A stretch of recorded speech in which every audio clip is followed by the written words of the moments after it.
for various other offenses. Similarly, a total of 520 firearms of various calibers, including AK-47 and other assault rifles, have been recovered. 4,043 assorted ammunitions and 264 stolen vehicles were also recovered nationwide, while a total of 363 kidnapped victims were rescued unhurt and reunited with their families and loved ones. Notwithstanding the aforementioned achievements, there are still prevailing and projected threats across the country. We have carried out several anti-banditry operations in the northwest, northeast, and north central regions,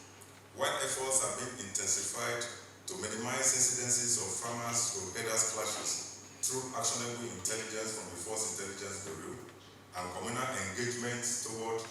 tackling the existing challenges of kidnapping, insurgency, and banditry in some states of the Federation and River States, including the recovery of 41 AK-47 rifles, 4 pistols, 17 pump-action guns, 1 submachine gun, 43 locally fabricated weapons, 1 spotted target rifle, 2 single-barrel guns, and 310 ammunition of various calibers. As part of our crime management tactics to address the trending crimes in the country, the Nigerian Police Force, under my watch, has commenced the process of invigorating the Police Mobile Force, which remains our statutory striking arm.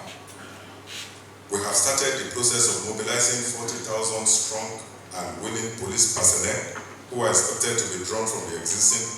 PMF squadrons, state zonal commands, and other tactical units of the force. It is imperative for the heads of these commands and formations to give maximum cooperation to the mobilization team. To foster a cordial and mutually beneficial relationship with our retired officers, I recently held a meeting with the Association of Retired Police Officers of Nigeria, APON, to understand their needs and concerns. As a result, the Deputy Inspector General of Police in charge of the Department of Finance and Administration has been designated the dedicated focal person for this association. This decision ensures that all issues and inquiries raised by police retirees will receive prompt attention and appropriate solutions, affirming our commitment to supporting those who have served our communities diligently throughout their careers. Furthermore, we have instituted a committee led by the Deputy Inspector General of Police in charge of logistics and supply to take up the concerns of the police pension bill and advise on the necessary steps towards its assent by Mr. President and Commander-in-Chief. Recognizing the importance of cutting-edge technology in modern law enforcement, we recently launched the Police VGS Quick Emergency Response and Reporting and Response System, a smart policing initiative aimed at revolutionizing police response to emergencies and ensuring swift and efficient action in critical situations. The Police VGS is an additional option to the already launched C4I MPF Rescue Me app. This is an application that has been modeled to ensure prompt response and referral in the event of emergencies such as accidents, natural disasters, medical emergencies, criminal incident reporting, and intelligence sharing, amongst others. In addition, the digitized Central Motor Registry, which is already operational, has received a boost from all areas of our society. The DCMR application has been a blessing to our collective security in many areas, and it will be continually updated to match up with present realities in Nigeria. In a bid to enhance community-oriented law enforcement and reinforce public participation and trust in the Nigerian Police Force, we are working assiduously to unveil a series of practical initiatives on community policing and a comprehensive reorganization plan in line with my action plans and vision statement. This renewed community policing plan is geared towards building strong partnerships with local communities and a proactive and collaborative approach to policing that addresses the specific needs and concerns of citizens so as to create a safer and more secure environment for all residents, while promoting transparency and accountability within the police force. The standard operating procedure for one of our frontline initiatives in this regard, the School Protection Squad, is scheduled for launch tomorrow, Wednesday, 9th August 2023 at Abuja Continental Hotel. I look forward to seeing you all at this event. To further entrench discipline in our system, I have ordered a significant restructuring and strengthening of the IGP monitoring unit and the escort within the police force to ensure greater efficiency, sanity, and accountability. In the same vein, all commissioners of police in charge of states are to give effect to my earlier directive on the immediate establishment of complaint response units in all state commands in line with the provision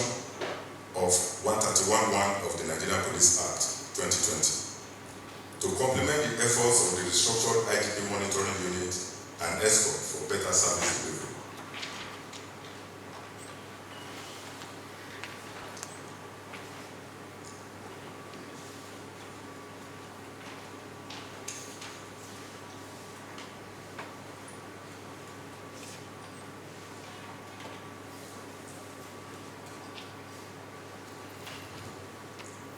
The Nigerian Police Force, under my leadership, will operate under the following ideals, which briefly embody my mission and vision statements: to have a professionally competent, service-driven, rule-of-law compliant, and people-friendly police force that will support the agenda of government for economic recovery and growth, as well as socio-political development of Nigeria, and to evolve into a police force that is well positioned to respond appropriately and adequately to the dynamics of crimes and criminality in our contemporary society. I therefore enjoin you all, fellow police managers here seated, to drive together with me on these strategies, on merit,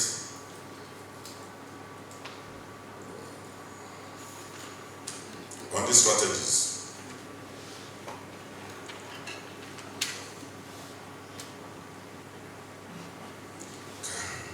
Let me also use this opportunity to commend all commands of the force for the most professional manner in which we managed the recent protests by the citizens and organized labor, such that no single casualty was recorded while the protest lasted.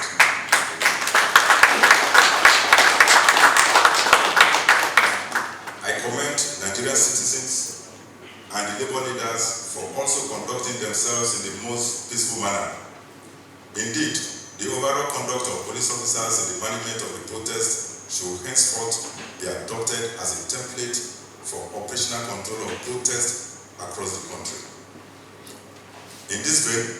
commissioners of police are hereby directed to establish direct liaison and work with labor unions and civil society organizations to ensure that labor-related protests, rallies, and similar public activities are peaceful and without incidents. Also, following the recent looting of food warehouses and shops in parts of Adamawa State, and to ensure that such attacks do not reoccur in other parts of the country, command CPs are directed to henceforth place round-the-clock provision of security at all government warehouses, as well as strategic storage facilities, and never allow the repeat of the Adamawa incident. It must be noted that the force is poised to provide all necessary support to the federal government as it seeks workable solutions and succor to the present economic situation in the country.